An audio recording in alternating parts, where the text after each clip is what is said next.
नमस्कार दोस्तों, JP stenography YouTube channel पर आपका स्वागत है। यह डिक्टेशन 80 शब्द प्रति मिनट का होगा, जो कि 10 मिनट तक बोला जाएगा। जनसत्ता से लिया गया है। 10 सेकंड बाद स्टार्ट किया जाएगा। दोस्तों, अगर आप चैनल पर पहली बार आए हैं तो चैनल को सब्सक्राइब जरूर करें, साथ ही बेल आइकन भी ऑन कर दें ताकि आपको डेली नए नए शब्दों के डिक्टेशन और नोटिफिकेशन सबसे पहले मिलती रहे। Ready, start. इलेक्ट्रॉनिक उपकरणों के तेजी से बढ़ते उपयोग को देखते हुए लोगों के व्यक्तिगत ब्यौरों की सुरक्षा को लेकर चिंता जताई गई थी। इसी के मद्देनज़र व्यक्तिगत डेटा संरक्षण अधिनियम बनाया गया था, मगर उसमें खामियां होने की वजह से बड़े पैमाने पर लोगों और व्यावसायिक संगठनों ने ऐतराज़ जताया था। इसलिए सरकार ने उस अधिनियम को वापस ले लिया था।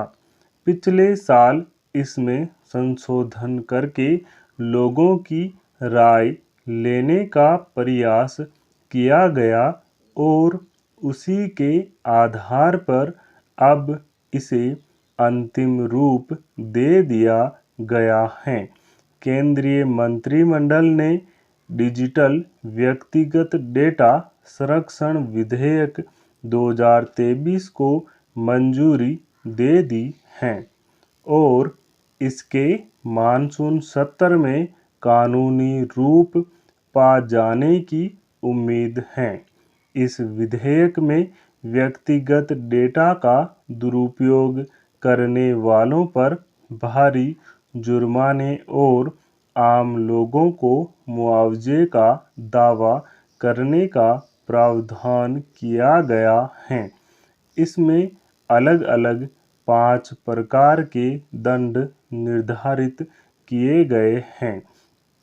माना जा रहा है कि अब इस विधेयक पर ऐतराज़ की गुंजाइश नहीं रह गई है, मगर देखना है कि इस विधेयक को कितने पारदर्शी और व्यावहारिक ढंग से लागू किया जा पाता है, ताकि लोगों के व्यक्तिगत डेटा में सेंध लगाने वालों पर नकेल कसी जा सके। दरअसल डिजिटल उपकरणों के बढ़ते उपयोग के बीच बहुत सारी कंपनियां और डेटा चोरी करने वाले लोगों के व्यक्तिगत ब्यौरों की चोरी करते देखे गए हैं। इसके चलते बहुत सारे लोगों के साथ धोखाधड़ी भी होती है।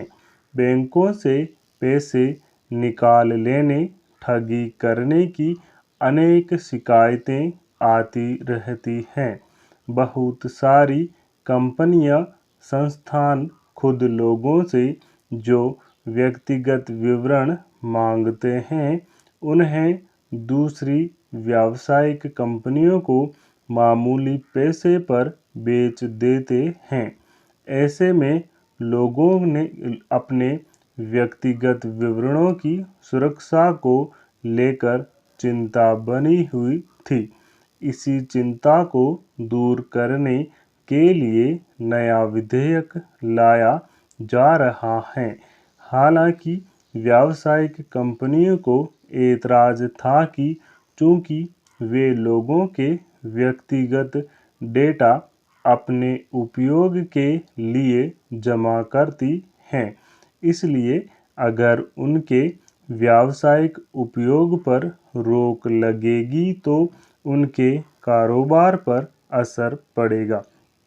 मगर सरकार ने उनके ऐतराज़ को नज़रअंदाज कर दिया है। यहाँ तक कि सरकारी संस्थानों को भी इसके दायरे से बाहर नहीं रखा है।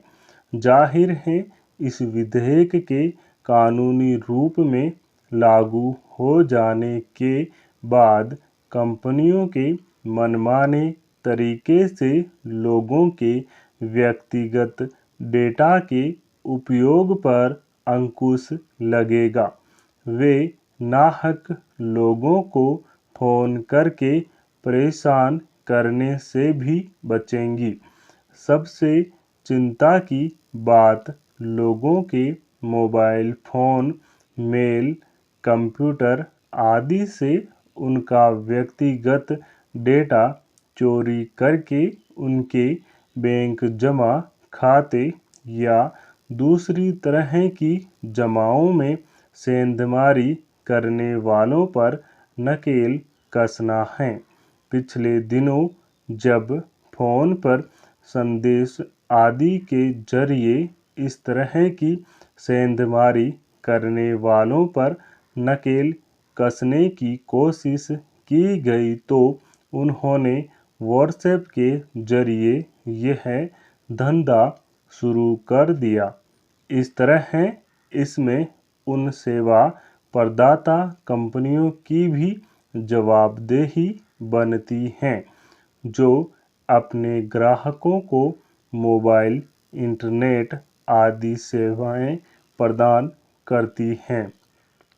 जो लोग तकनीकी धोखाधड़ी के तरीकों से वाकिफ़ हैं, वे तो अपने व्यक्तिगत डेटा की सुरक्षा खुद भी करने का प्रयास करते हैं, मगर करोड़ों ऐसे लोग हैं जो इस तरह की तकनीक से परिचित नहीं हैं।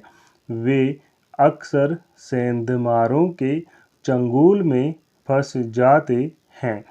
इसलिए केवल डेटा की चोरी करने या उसे बेचने वालों पर अंकुश लगाने की नहीं, बल्कि सेवा प्रदाता कंपनियों की भी जवाबदेही तय करने की ज़रूरत है शामिल हो जाते हैं। इन्हें इतना भी ध्यान नहीं रहता कि ऐसा करना न केवल किसी के अधिकारों का हनन तथा असभ्य और बर्बर हरकत है, बल्कि कानून के खिलाफ भी है।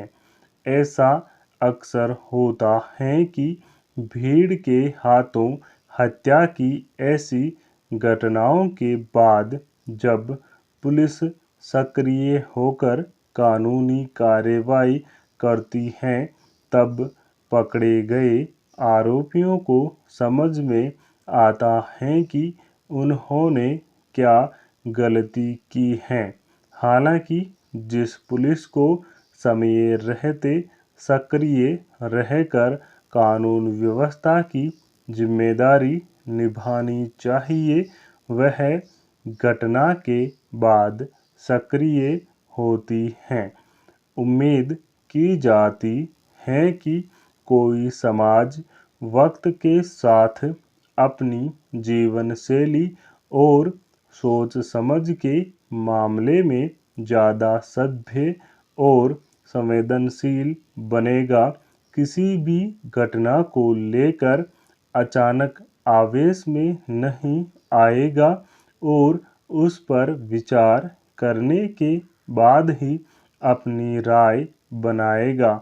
इसके साथ साथ अनिवार्य रूप से कानून और अदालती आदेशों के पालन को लेकर सजग रहेगा।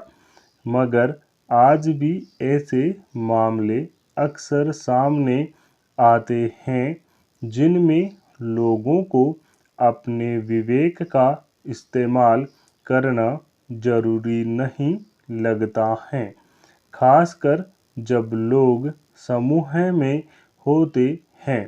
तब सोचने के बजाय व्यक्ति भीड़ की आक्रामकता में शामिल हो जाता है।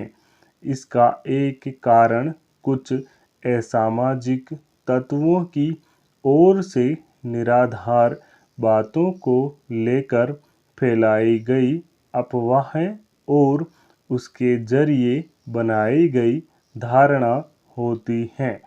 जिसकी चपेट में आए लोग अपने विवेक को तरजीहें देना जरूरी नहीं समझते। जरूरत इस बात की है कि ऐसी प्रवृत्तियों और इसकी जमीन बनाने वालों के खिलाफ कानून अपना काम समय रहते करे, ताकि भीड़, हिंसा और हत्या की घटनाओं को समय रहते रोका जा सके। स्टॉप। दोस्तों, इस डिक्टेशन का पीडीएफ लिंक डिस्क्रिप्शन मौजूद है, आप वहां से जाकर डाउनलोड कर सकते हैं। दोस्तों, अगर डिक्टेशन अच्छा लगे, पसंद आए तो लाइक शेयर कमेंट जरूर करें। Thank you.